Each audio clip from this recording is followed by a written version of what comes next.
पतंग उड़ाने में कोई मसला नहीं है। अगर इसमें आप पेचे लड़ाते हैं, दूसरों की डोर लूटते हैं, पेचे उलझाकर खींच लेते हैं, ये सब डोर लूटना, पतंग लूटना, ये गुनाह होता है। याद रखें, किसी की पतंग कट भी जाए तो वो उसी की मिल्कियत रहती है शरई लिहाज से।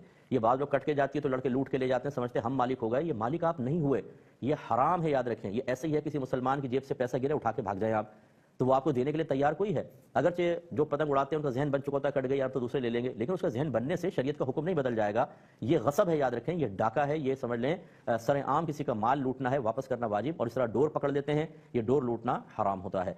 पीतल की या नायलॉन की बाद वक्त मछली की जो डोर होती है, मछली पकड़ने वाली, उससे पतंग उड़ाते हैं। वो मकसूद क्या होता है, पेचे लड़ाएं उलझा कर उतार लें, और इससे आपने देखा होगा कि कई लोगों की गर्दनें कट गई हैं। इस तरह की चीज़ों के साथ पतंग उड़ाना तो हराम और गुनाह कबीरा है। बाकायदा किसी की पेचे लड़ा के पतंगे खींचना, डोरे लूटना और इस तरह की जाली नकली डोरों से पतंग उड़ाकर और किसी की गर्दनें काटना, ये सब गुनाह के काम हैं। बनाने वाला भी गुनाहगार और उड़ाने वाला भी गुनाहगार होगा।